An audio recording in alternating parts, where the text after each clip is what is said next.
use the Hijab 10 discount code for 10% discount on a wide range of products, including premium Ethiopian black seed products.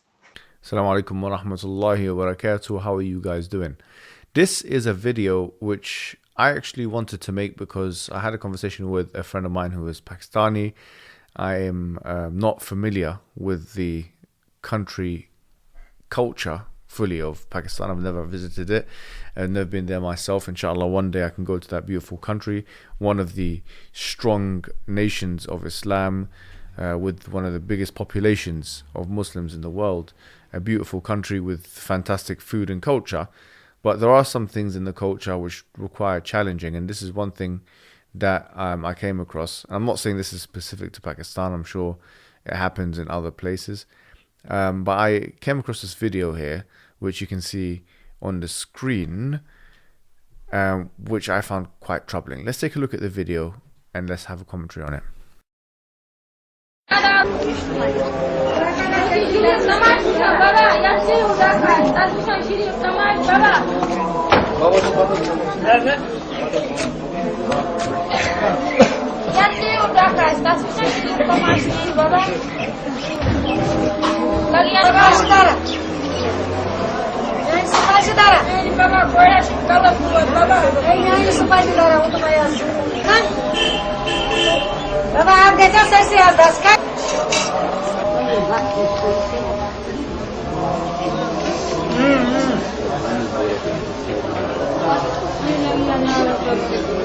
As you can see with this video, this man who is meant to be a peer and this kind of religious figure, surrounded by women who are scarfed, wearing hijabs, and kind of feeding him or serving him, and this man is naked. I have no idea in what world they think this is an appropriate kind of interaction.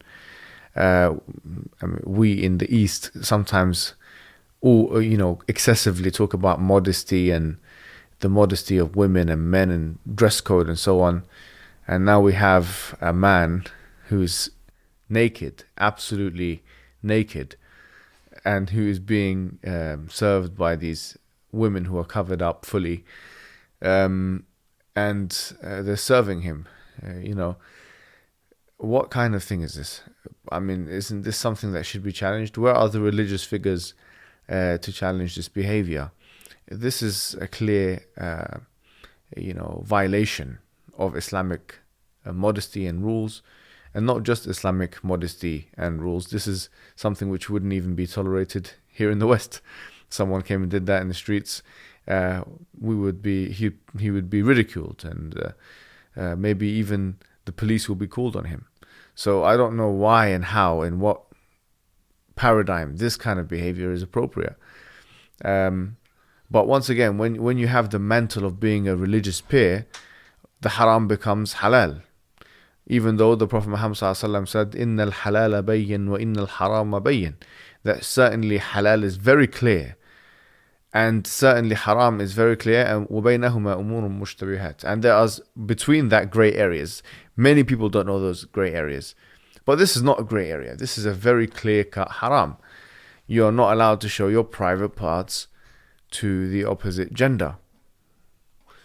So why on earth is this man, who is a fake religious figure, a fraudster, or either that or an ignorant man, why is he sitting there and all these women, he's sitting there naked and all these women are coming to him? What kind of thing is this? It's absolutely disgusting and despicable thing, which the religious authorities in that country should be making very clear. The second video I wanted to show you is something even more atrocious. Let's take a look at what's happening here.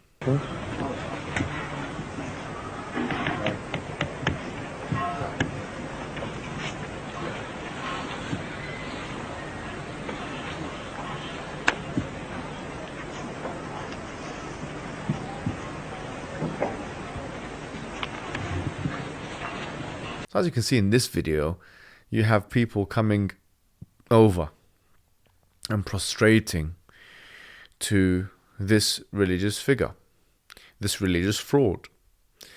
And this religious fraud who's accepting all these prostrations from people, is clearly misguided, is ignorant, and so are the followers of this fraud, who are also ignorant. They don't know what they're doing, because prostration belongs to Allah alone. And in fact, there are hadith to that effect. Mu'adh bin Jabal, one time he came to the Prophet Muhammad ﷺ and he wanted to prostrate to him, who is one of the Sahaba.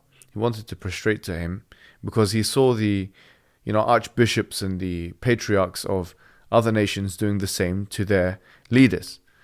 And the Prophet explicitly forbade him from doing so.